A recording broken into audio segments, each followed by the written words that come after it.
While Joe Biden is sticking with his $1,400 COVID check amount, it's supposed to be $2,000 anyway, $1,400, he has shown a willingness and an openness to reduce the number of people who will be eligible for those checks. According to David Dayen's recent piece for the American Prospect, Biden is allowing for a change in requirements based off the Opportunity Insights analysis from the last round of stimulus checks, which found, quote, that households with incomes under $46,000 saw their spending increase by 7.9%, while those with incomes over $78,000 had spending increase only a 0.2%. So here to discuss the issue with the data is executive editor of the American Prospect, David Dayen.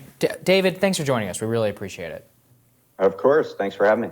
Go into this exactly around we've seen the Biden administration now say they're willing to negotiate around some of the stimulus check thresholds and more. At the same time, it's an overwhelmingly popular measure. How do you see it in the context of this fight over the stimulus package?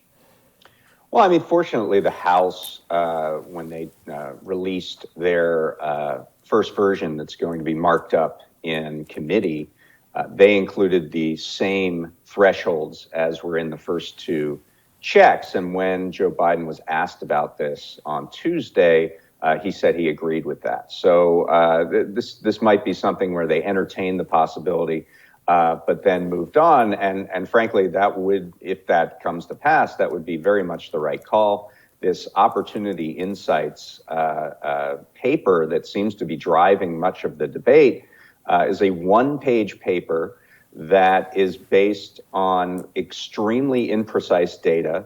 Mm-hmm. We cannot fine-grain this in any way to say that this family that makes this much money spent this much of this check in this period of time.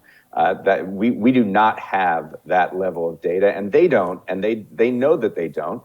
They're using a proxy. They're using zip code level data to mask household data. In other words, they're saying, well, a lot of people who are rich live in this particular zip code, or at least did in 2019, because this is old zip code data.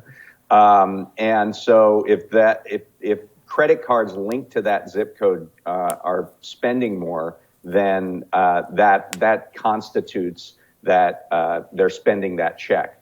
This is incredibly imprecise. There are large error margins involved in that calculation, and it's just not appropriate. And this is very controversial in economic circles. It's just not appropriate to use this data that is, not completely there, and say that what we know from this data is that these people spent the money and these people didn't. Mm-hmm. You just can't draw that conclusion. Yeah. Why are they so obsessed with trying to penny pinch on these things? I mean, they ran, this seems like it was so simple and obvious. They ran on $2,000 checks. Then it was like, well, we really meant $1,400. Then it was this openness to, well, and the people who got the $600 checks, we're not sure they should all get these checks anyway. Ultimately, look, I think it seems like they're going to come down in the right place here, but why was this a question in the first place? I genuinely don't understand it. Yeah, it's very puzzling, because if you did go ahead and limit these checks again, you're going to have a situation where people who received the $1,200 in March and April, who received the $600 in January, would get nothing on this check for no real reason. I mean, it doesn't save a lot of money. It's just sort of seemingly just purely punitive. Mm-hmm. and hard to explain. I mean, the politics of this are really impossible. So hopefully cooler heads have prevailed, but I do think that a lot of elite opinion was moved by this particular paper, which had a spread in the Washington Post first on January 26th, which got into a lot of offices. By the way, it did not explain that it was using this imprecise zip code data in that piece in the Washington Post. Right. Then there was a New York Times op-ed just the other day that just gave over space to these researchers. Also did not disclose that this was based on zip code data, except in the caption of a chart. Elite opinion has driven a lot of this. There was a 10-minute segment on Morning Joe that used this data. It's a one-page paper, by the way. There's not a lot here. but it just kept getting recycled over and over again and sort of manufacturing this belief that was based in a very sketchy reality. Yeah, and I think that's so important to point out, which is that it's just confirming this like deficit, the inner deficit hawk within a lot of people, and they're not willing to even be skeptical about it. And let's talk about this too, which is that in terms of income targeting threshold, it's not exactly based on precise data. Because of 2020 and the pandemic, somebody who made $75,000, we barely know what they made last year, and there wouldn't be able to target somebody who might be actually living in destitution and might have been okay the year before. It's just not precise.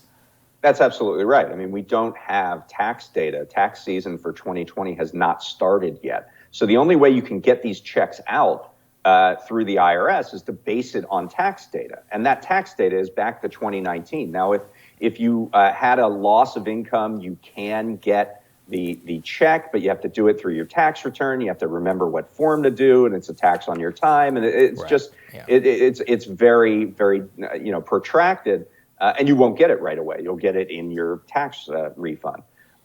So there's that. And then you abstract that once more by using not what households say they earned in 2019, but what zip codes that reflect a certain average median household income in 2019 say that they did, which has tons of variation in it. I mean, it's not precise at all. And so we're trying to impose this specificity on on reality, which is not and cannot be specific. We'd be very nervous if the government knew precisely how much we made in real time. We don't know that. And yet we're trying to target and means test these checks based on something that we don't know. Such a good point. Just give them to everybody and tax them back. That's what I think we should be doing here. Absolutely. Such an interesting insight, though, into the way that this one study was propagated throughout official Washington and elite opinion. David, thank you so much. So great to have you. Thank you. Thank you. Next up, we're going to talk about Robinhood and their new lobbying initiative. We'll explain when Rising continues.